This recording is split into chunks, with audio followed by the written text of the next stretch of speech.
میں کہہ رہا ہوں مسئلہ یہ ہے، عشاء کی نماز قضا ہو گئی. قضا پڑھنے کے لیے آپ کو کرنا کیا ہے؟ 17 رکعت پوری قضا نہیں پڑھیں گے آپ. اب وہ مسئلہ میں بہت باریکی سے بتا رہا ہوں، میرے ٹاپک سے ریلیٹڈ ہے، اس لیے عشاء کی نماز تمہاری چھوٹ گئی. عشاء کی نماز چھوٹ گئی، قضا ہو گئی. یہ گناہ ہے، اور لوگوں کے سامنے آ کر کے بتا کر کے اس کی قضا پڑھو گے تو اظہار گناہ. تم نے سب کو بتایا کہ میری نماز چھوٹی تھی. تو گناہ کرنا ایک الگ مسئلہ ہے، اور گناہ کا اظہار کرنا اور بڑا گناہ ہے. تم اگر قضا کر رہے ہو تو چھپ کر کے، ہاں اپنی نفل نمازوں کے درمیان، سنت نمازوں کے درمیان اگر قضا پڑھ رہے ہو تو کوئی حرج نہیں، پڑھ سکتے ہو. اب یہاں مسئلہ ایسا ہے کہ ہم سب ایک ہی حمام میں ہیں، یعنی سب کی قضا ہے، اس کی بھی، اس کی بھی، اس کی بھی، اس کی بھی، سب ایک دوسرے کو دیکھ رہے ہیں، اس لیے مسئلہ خراب نہیں. بزرگان دین پہلے اس پر بہت تنبیہ کرتے تھے، اگر کوئی ایک بندہ قضا نمازیں سب کو دکھا کے پڑھ رہا ہے تو سارے لوگ اسے گرفتار کر لیتے، پکڑتے ہیں کہ تو ایک گناہ کیا اور سب کو آ کر مسجد میں بتا رہا ہے. تو یہ پہلے کا یعنی ان بزرگوں کا ایک تقویٰ تھا. لیکن آج بھی میں کہہ رہا ہوں مسئلہ یہ ہے، عشاء کی نماز قضا ہو گئی. قضا پڑھنے کے لیے آپ کو کرنا کیا ہے؟ 17 رکعت پوری قضا نہیں پڑھیں گے آپ، 4 فرض اور 3 وتر. مسئلہ تو یہی ہے نا. کل کی عشاء کی نماز اگر کسی کی چھوٹی، فار ایگزامپل اللہ نہ کرے آج وہ قضا کرنے کے لیے کھڑا ہے، تو کیا کیا نمازیں قضا کرے گا؟ 4 رکعت فرض عشاء کی اور 3 رکعت واجب. یہ 2 نمازیں قضا ہوتی ہیں عشاء میں، یعنی کل 7 رکعت. وتر کی نماز جب پڑھتے ہیں تو آپ کو یہ بھی معلوم ہے تیسری رکعت میں کیا کرنا رہتا ہے؟ دعائے قنوت. حنفی جتنے بھی ہیں پیروکار ان کو معلوم ہے تیسری رکعت میں جب ہم کھڑے ہوتے ہیں سورہ فاتحہ اور سورہ پڑھنے کے بعد ہاتھ چھوڑ کر پھر دوبارہ تکبیر باندھتے ہیں اور دعائے قنوت پڑھتے ہیں، ہے نا؟ آج بھی عشاء کی نماز پڑھیں آپ تو پڑھے ہوں گے نا دعائے قنوت. 3 واجب الوتر کی جو نماز ہے اس کی آخری رکعت میں دعائے قنوت پڑھا جاتا ہے. لیکن جب قضا نماز پڑھ رہے ہیں آپ، کل کی عشاء کی قضا پڑھنے آئے، 4 رکعت فرض پڑھ لیا، کسی کو نہیں معلوم قضا پڑھ لیا آپ نے سنت کی جگہ، 3 رکعت وتر پڑھ رہے تھے. حکم یہ ہے کہ دعائے قنوت کے لیے ہاتھ نہ اٹھاؤ، ورنہ دیکھنے والا سمجھ جائے گا کہ یہ ابھی کی نہیں کوئی دوسری پڑھ رہا ہے. ہاں عشاء میں تو ہو سکتا ہے نہ سمجھے، کیونکہ عشاء میں کرنٹ نماز بھی ایک اسی وقت کی بھی ایک وتر ہے. ظہر کے وقت اگر کوئی عشاء کی قضا کر رہا تھا تو ظاہر سی بات ہے تیسری رکعت میں جب وہ کھڑا ہو کر کے ہاتھ اٹھائے گا تو جو دیکھے گا وہ سمجھ جائے گا کہ یہ وتر ظہر میں کیوں پڑھ رہا ہے، وتر ظہر میں کیوں پڑھ رہا ہے. تو گویا کہ تم نے سب کو اپنے گناہ کا گواہ بنایا. کل کی تمہاری کچھ چھوٹی تھی وہ آج آ کے پڑھ رہے ہو. گناہ کا گواہ نہ بناؤ کسی کو. اظہار گناہ یہ اور بڑا گناہ ہے. یہ مسئلہ آپ نے سمجھ لیا ہوگا. اب اندازہ کرو ایک چھوٹی ہوئی نماز کو بندہ جب ادا کرنے آ رہا ہے تب شریعت نے اتنا حکم دیا ہے کہ چھپ کر کے کرو. ان لوگوں کا کیا انجام ہوگا جو فحش کلامی علل اعلان کرتے ہیں، رات کو زنا ہو گیا ہے فلاں کے ساتھ، فلاں ہو گیا ہے، اس کو مزے لے کر کے بیان کرتے ہیں، ان کا کیا انجام ہو. جو نمازیں نہیں پڑھتا، جو اللہ کی عبادت نہیں کرتا، اس کو قرضہ بھی مت دو، قرض بھی مت دو. کہا کیوں؟ قرض سے اس کا کیا تعلق؟ کہا جو اللہ کا قرض نہیں ادا کر رہا وہ تمہارا کیا ادا کرے گا؟ قرض نہیں بلکہ اللہ کا فرض ہے. جو اللہ کا فرض نہیں ادا کر پا رہا ہو جبکہ وہ اس کا خالق ہے، تمہارے سے کیا تعلق ہے؟ انسانوں کا زیادہ سے زیادہ چند دنوں تک دوستی ہو سکتی ہے، یا رشتے بھی ہیں تو سانس تک، اس کے بعد کہاں تعلق ہے تمہارے؟ قیامت کے دن تو ماں بیٹے کو نہیں پہچانتی، بیٹا باپ کو نہیں پہچانتا. لیکن بندے اور خالق کا رشتہ تو ہمیشہ سے ہے اور ہمیشہ رہنے والا ہے. تم جب نہیں پیدا ہوئے تھے تب بھی تمہارا خالق اللہ ہی ہے، یعنی تمہیں نطفے سے لے کر کے یہاں تک لایا، یہاں بھی تمہارا خالق وہی ہے. قیامت کے دن جب وہ تمہیں دوبارہ اٹھائے گا تب بھی وہ تمہارا خالق ہے. خالق کا بندے سے رشتہ کبھی ختم نہیں ہوا. تو جو بندہ اپنے خالق کے ساتھ مکمل نہیں ہو سکا تو پھر وہ دوسرے کے ساتھ کیسے ہو سکتا ہے؟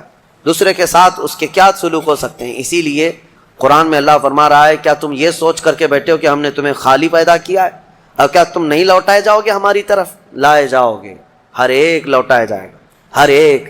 ابھی چند دنوں پہلے کی ایک بات ہے، ایک چھوٹا سا رسالہ، ایک لٹریچر جو گوتم بدھ کی عبادت کرتے ہیں ان لوگوں کی طرف سے تھا کہ دنیا کا ایک بہت اعلیٰ ذہن کا انسان تھا، اس نے بہترین تعلیمات دی تھی. تو اس پر کسی نے، ایک مسلمان نے نقطہ لگایا تھا اور ان سے بحث ہو رہی تھی جو بدھسٹ ہیں. وہ یہی کہہ رہے تھے کہ آپ بدھا کی جو عبادت کرتے ہیں کیوں کرتے ہیں؟ کہا کہ وہ مہان آدمی ہے، مہان انسان ہے، مہان آدمی تھا، بڑے اچھے اخلاق تھے، بڑی اچھی تعلیمات دنیا کو دی. تو پھر پوچھنے والے نے پوچھا کہ وہ کہاں ہیں؟ کہا وہ تو چلے گئے. کب؟ کہا برسوں ہو گئے, 2500 سال پہلے تو انتقال ہو گیا, مر گئے. کہا آئے تھے اور چلے گئے. تو پوچھنے والے نے پوچھا تو یہ تو بڑے کمال کی بات نہیں, پھر ان کو لایا کون تھا اور واپس دنیا سے لے کے کون گیا؟ اگر وہ سب سے مہان ہے تو آج ہوتا اور ہم بھی اس کے پیچھے چلتے. کہا کہ وہ پیدا ہوا اور پھر دنیا سے چلا گیا, ہم یہ پوچھ رہے ہیں کون ان کو دنیا میں لایا تھا اور کون دنیا سے لے کے گیا؟ وہ بیچارہ خاموش ہو گیا. اس نے کہا کوئی تو طاقت ہوگی. کہا وہی طاقت ہر ایک کو موت کے بعد لوٹائے گی. دنیا کا چاہے سب سے بڑی طاقت کا انسان بھی کیوں نہ ہو, اسے موت ہے اور وہ اللہ کی بارگاہ میں لوٹایا جائے گا. اسی کو اللہ تعالیٰ فرماتا ہے تم کیا سوچ کر کے بیٹھے ہو کہ تم ہماری طرف نہیں لوٹائے جاؤ گے؟ تم سب کو اللہ کی طرف لوٹ کر کے جانا ہے. اس دن کو یاد رکھو, اس دن کو یاد رکھو جب یہ ساری چیزیں دھری کی دھری رہ جائیں گی اور تم آخری سفر پر نکل چکے ہوں گے. اور عجیب و غریب حالت میں ہم جاتے ہیں میرے عزیزو. یہ سارے ہمارے کپڑے, ہماری جائیدادیں, ہماری سواریاں, ہماری گاڑیاں سب رہ جاتی ہیں. آج تک آپ نے دیکھا کہ کوئی آدمی جنازے کی بجائے مرسیڈیز میں قبر میں جا رہا ہو؟ نہیں, وہ بھی 4 کندھوں پر بوجھ بن کر کے ہی جا رہا ہے. بڑی اعلیٰ قسم کی سواریاں وہ وہیں رہ جاتی ہیں, بڑے عمدہ لباس یہیں رہ جاتے ہیں. آخری سفر کا ایک مخصوص لباس ہے, ایک مخصوص انداز ہے اور ایک مخصوص طریقے سے لے جا کر کے قبر کے حوالے کر کے آ جاتے ہیں. اور اسی کو فرمایا گیا ہے کہ جس کو یہ اپنا آخری سفر یاد ہوگا اسے یہ بھی یاد ہوگا کہ میں یہاں کیوں آیا ہوں.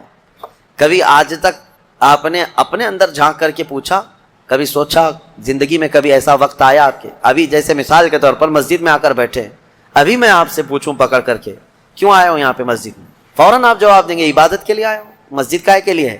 عشاء کا وقت ہو رہا تھا, نماز پڑھنے کے لیے آیا, یا محفل چل رہی تھی محفل میں آ گیا.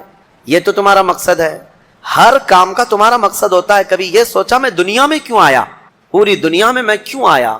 جس نے اس سوال کا جواب حاصل کر لیا وہ معرفت کو پہنچ گیا. جو صحیح طریقے سے اس جواب کو پہنچ گیا وہ اللہ کی معرفت حاصل کر لے گا. اسی لیے میرے عزیزو آگے رب تعالیٰ فرماتا ہے أَفَحَسِبْتُمْ أَنَّمَا خَلَقْنَاكُمْ عَبَثًا وَأَنَّكُمْ إِلَيْنَا لَا تُرْجَعُونَ. حضرت موسیٰ علیہ الصلوۃ والتسلیم کے متعلق ایک بات ملتی ہے. ایک چھپکلی تھی, دیوار پر چل رہی تھی. موسیٰ علیہ السلام نے پوچھا مولا اس کا کیا کام ہے, اس کا کیا کام ہے, یہ کیوں پیدا ہوئی ہے چھپکلی کا؟ ضروری نہیں کہ ہر ایک کی حکمت آپ کو معلوم ہو کون دنیا میں کیوں آیا. اللہ نے کوئی بھی چیز بغیر فائدے کے نہیں پیدا کی. رب تبارک و تعالیٰ نے ارشاد فرمایا موسیٰ تھوڑی دیر پہلے چھپکلی نے مجھ سے پوچھا کہ موسیٰ کو مولا تو نے کیوں پیدا کیا. حضرت موسیٰ علیہ السلام کا کیا کیا کام ہے. یہ ضروری نہیں کہ مخلوقات کو ایک دوسرے کی حکمتیں معلوم ہوں, ضروری نہیں ہے. لیکن اللہ تعالیٰ عبث بغیر کسی وجہ کے محض کسی کو نہیں پیدا کیا. بس اپنے مقصد زندگی کو سمجھو اور فالتو اپنی زندگی کو ضائع مت کرو. جو لوگ بیٹھے اسی طرح سے اپنی زندگی کو ضائع کر رہے ہیں ان نوجوانوں کو ایک دن احساس ہو جائے گا کتنی قیمتی چیز دنیا میں ضائع کر دیا انہوں نے. کتنی قیمتی چیز, کروڑوں کا معجون ملا کر کے بھی بڑھاپے کو جوان کر کے دکھا دو. یہ گیا وقت پھر ہاتھ آتا نہیں, سدا دور دورہ دکھاتا نہیں. آپ جس طرح سے تیزی سے اس دنیا کو کاٹتے ہوئے جا رہے ہیں, میاں ہم تو منٹ گن رہے ہیں. آج دیکھیں ہم 15 تراویح پڑھ چکے ہیں الحمدللہ. ابھی تو ہم چاند کے انتظار میں تھے. یوں ہی وقت آئے گا, اللہ آپ کو سلامت رکھے, ہماری زندگی کا بھروسہ نہیں, اگلا رمضان بھی پھر آپ بیٹھیں گے. بہت تیزی سے آپ کی زندگیاں گزرتی جا رہی ہیں اور اچانک ایک دن اعلان ہو جائے گا فلاں کا بیٹا انتقال کر چکا, جنازے میں حاضر ہو جاؤ. یہی زندگی ہے. اسی لیے ابس اپنی زندگی کو ضائع نہ کریں. جو زندگی کے لمحات ہیں ان میں کچھ نہ کچھ انویسٹ کر دو تاکہ قیامت کے دن شرمندہ ہونا نہ پڑے, ذلیل ہونا نہ پڑے, رسوا ہونا نہ پڑے. بہرحال دوسری سورہ ہم نے جو تلاوت کی سورۃ النور, سورہ نور ہے. اس میں احکام بہت سارے آئے ہیں. اس کی شروعات جو ہے وہی بہت ایک سخت ترین گناہ اسلام میں اس کے مذمت میں آئی, زنا. اللہ نے قرآن میں جگہ جگہ فرمایا وَلَا تَقْرَبُوا الزِّنَا إِنَّهُ كَانَ فَاحِشَةً وَسَاءَ سَبِيلًا. زنا کے قریب بھی مت جانا. اللہ فرماتا بے شک وہ سب سے بری چیز ہے اور سب سے برا راستہ ہے. نبی کریم صلی اللہ علیہ وسلم نے فرمایا کہ جب مومن کوئی مسلمان زنا کر رہا ہو تو ایمان کی حالت میں وہ زنا کر ہی نہیں سکتا. یہ بات یاد رکھ لو آپ, ایمان کی حالت میں کوئی زنا نہیں کر سکتا. فرمایا گیا جب زنا کر رہا ہو تو اس کا ایمان اٹھا لیا جاتا ہے. ایمان اس کے ساتھ نہیں ہوتا, ایمان اٹھا لیا جاتا ہے. ایمان اور زنا جمع ہو ہی نہیں سکتے ایک انسان کے اندر. یہ بہت سخت وعید ہے میرے آقا صلی اللہ علیہ وسلم کی حدیث پاک میں. ایمان کی حالت میں زنا نہیں ہوتا, اور جب زنا کر رہا ہوتا ہے تو ایمان نکال لیا جاتا ہے, وہ معلق ہوتا ہے, آسمانوں پر لٹکا ہوتا ہے. زنا کی حالت میں اس کے ساتھ ایمان نہیں ہوتا. اب جو آیتیں آئی ہیں اللہ فرماتا ہے الزانیۃ والزانی فاجلدوا کل واحد منہما 100 جلدہ. زنا کرنے والے مرد اور زنا کرنے والی عورت کو 100 کوڑے مارو. یہ ان کے لیے ہے جو غیر شادی شدہ ہے, اور جو شادی شدہ ہے ان کے لیے رجم ہے. رجم کا مطلب ہے پتھروں سے اتنا مارو کہ وہ ختم ہو جائے, ان کی موت تک انہیں سنگسار کرنا ہوگا. یہ اتنی ہیبت ناک سزا ہے دنیا میں کہ دیکھو تو رونگٹے کانپ جائیں آپ کے. لیکن لوگوں کو ایسا لگتا ہے کہ ایسی اتنی بڑی سخت سزا کیوں ہے. میرے عزیزو, یہ ایک ناسور ہے, ایک کینسر ہے معاشرے کا, ایک کینسر ہے. جب کیمو کرتا ہے ڈاکٹر تو بہت سخت تکلیف ہوتی ہے. کیمو تھراپی آسان نہیں ہے, پورے جسم کے بال جل جاتے ہیں, خون میں پتہ نہیں کیا سے کیا ہو جاتا ہے. کیوں؟ ایک پھوڑی کہیں پر کینسر کی آئی ہوتی ہے, اس کو ختم کرنے کے لیے پتہ نہیں 10 12 کیمو دیے جاتے ہیں. زنا جو ہے پورے معاشرے کا ناسور ہے, کینسر ہے. اور اگر اس پھوڑی کو نہیں ختم کیا گیا تو ہر ایک کے ہاں یہی چیز, یہی پھوڑی ہوگی, یہ وائرس کی طرح پھیلے گا. اور اسلام نے یہ سب سے بڑی سزا رکھی ہے زنا میں, سب سے بڑی سزا ہے. آج دنیا یہ مطالبہ کر رہی ہے کہ ریپسٹ کو اسلامی سزا دی جائے. کیوں؟ ان کی بیٹیوں کا جب ریپ ہو جائے تو وہ چلاتے ہیں. اسلام وہ ہے جو ہر ایک کی بیٹی کو بیٹی کا ہی درجہ دیتا ہے, ایک عظیم خاتون کا ہی درجہ دیتا ہے. زنا چاہے بالجبر ہو بالرضا ہو, دونوں زنا ہے. یعنی زور زبردستی کیا ہوا زنا ہی ہے, خوشی سے کیا ہوا اور بڑا گناہ ہے, اور بڑا گناہ ہے. اس میں اور زیادہ ہلاکت ہے. اس کے متعلق حدیث پاک میں ہے زانی کے لیے 15 عذابات ہیں, 15 عذاب ہیں. 5 دنیا میں دیے جائیں گے, 5 قبر میں دیے جائیں گے, اور 5 قیامت کے دن دیے جائیں گے. یہ 15 عذابات وہ جھیلتا رہے گا زانی, 5 دنیا میں, 5 قبر میں, اور 5 قیامت کے دن. جو سب سے بڑا عذاب ہے اس کے لیے, میں نے جو سمجھا, یہ 15 کی میں اگر تفصیل بیان کروں تو بہت لمبا ٹائم جائے گا. یہ 15 عذابات کیا کیا ہیں دنیا میں؟ جیسے اس کے رزق کی برکت ختم ہوگی, اس کے چہرے کی رونق اٹھا لی جائے گی. اور جو 5 عذابات اس کے دنیا میں ہونے والے ہیں, اس طرح سے 15 عذابات میں جو سب سے بڑا عذاب میں نے جو سمجھا وہ یہ ہے کہ قیامت کے دن رب تعالیٰ اس کی طرف نظر بھی نہیں فرمائے گا. یہ سب سے بڑا عذاب نہیں ہے تو اور کیا ہے؟ اور نبی پاک صلی اللہ تعالیٰ علیہ وسلم کی بہت ساری حدیثیں ہیں کہ اللہ تعالیٰ اس کو نہ عرش کا سایہ عطا فرمائے گا اور نہ اس کی طرف نظر فرمائے گا, بلکہ یہ فرمایا کہ جنت 500 سال کی مسافت سے اس کی خوشبو آ رہی ہوگی, لیکن زانی وہ خوشبو بھی نہیں سونگھ سکے گا. بڑی سخت سزا ہے. اور میرے عزیزو, اس سورے میں اللہ تعالیٰ نے کئی مرتبہ یہ زانیوں کا ذکر فرمایا. الزانیۃ والزانی فاجلدوا کل واحد منہما 100 جلدہ, 100 کوڑے مارو. ولا تأخذکم بہما رأفۃ فی دین اللہ, اور اللہ کے دین میں کوئی ہمدردی مت لینا, یہ بھی حکم ہے. کسی کے ساتھ نرمی مت کرنا ایسے اگر کسی کے ساتھ ہو گیا ہے تو. ان کنتم تؤمنون باللہ والیوم الاخر, اللہ فرما رہا ہے اگر تم اللہ اور آخرت پر ایمان رکھتے ہو تو ذرا برابر بھی نرمی نہ لینا اس پر. وہ اور دوسرا ایک اور سخت حکم یہ ہے وَلْيَشْهَدْ عَذَابَهُمَا طَائِفَةٌ مِّنَ الْمُؤْمِنِينَ, زانی اور زانیہ کو چپکے سے کہیں سزا مت دے دینا, بلکہ اللہ فرما رہا ہے ان دونوں کے عذاب پر پورے مومنوں کو گواہ بناؤ, سب کے سامنے ان کی سزا ہو. آپ کو پتہ ہے نبی پاک صلی اللہ تعالیٰ علیہ وسلم کے صحابہ میں حضرت ماعز اسلمی کا نام ملتا ہے. ایک صحابی تھے, یہ ایک دن روتے ہوئے بارگاہ رسالت میں آپ صلی اللہ علیہ وسلم میں آئے, کہا آقا مجھ سے گناہ ہو گیا ہے. حضور نے فرمایا کیا ہوا؟ کہا کہ میں بتا نہیں سکتا. حضور نے پھر پوچھا بتاؤ تو صحیح کیا ہوا ہے؟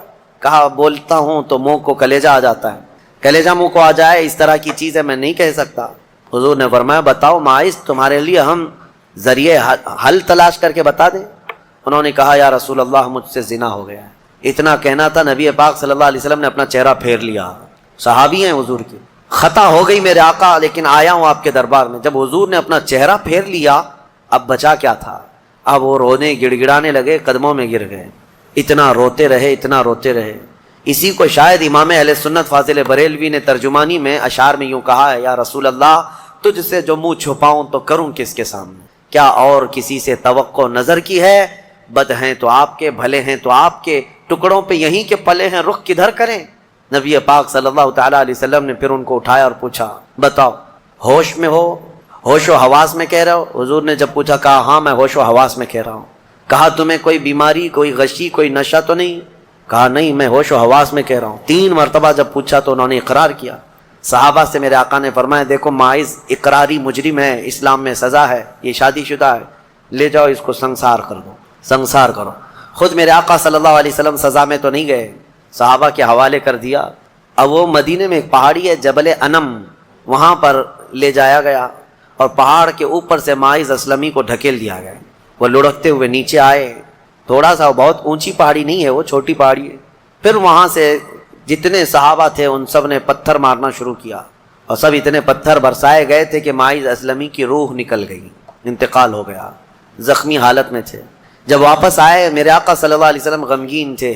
اس وقت صحابہ سے پوچھ رہے تھے بتاؤ ماعز کے ساتھ کیا کیا تم نے؟ کہا حضور سب ان کو سنسار کر رہے تھے.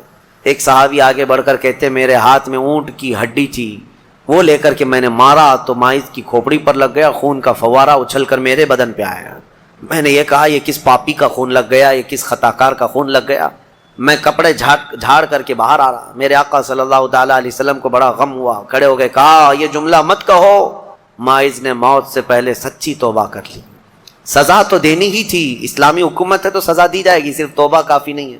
توبہ کر لی لیکن اب اس کے لیے برا جملہ مت کہو. میرے آقا نے فرمایا اللہ تعالیٰ نے ماعز کی سچی توبہ کی وجہ سے جبرائیل کو بھیجا اور یہ فرمایا یا رسول اللہ آپ کے غلام نے ایسی توبہ کی ہے کہ اس کی توبہ کے عوض اللہ نے پورے مدینے والوں کی گناہ معاف فرمایا, سب کی توبہ کے برابر فرما دیا. میرے عزیزو سزا تو دی گئی. ایک اور صحابی آئے, وہ بھی آئی تھی بارگاہ رسالت میں آپ صلی اللہ علیہ وسلم میں, کہا کہ مجھ سے خطا ہو گئی, حمل بھی تھا. حضور نے فرمایا جاؤ بچے کی ولادت کے بعد آؤ. بچہ پیدا ہو گیا, وہ بچہ کو 1 دن 2 دن کا بچہ تھا, وہ لے کر کے حاضر ہو گئی, کہا مجھے پاک کر دیجئے, مجھے پاک کر دیجئے.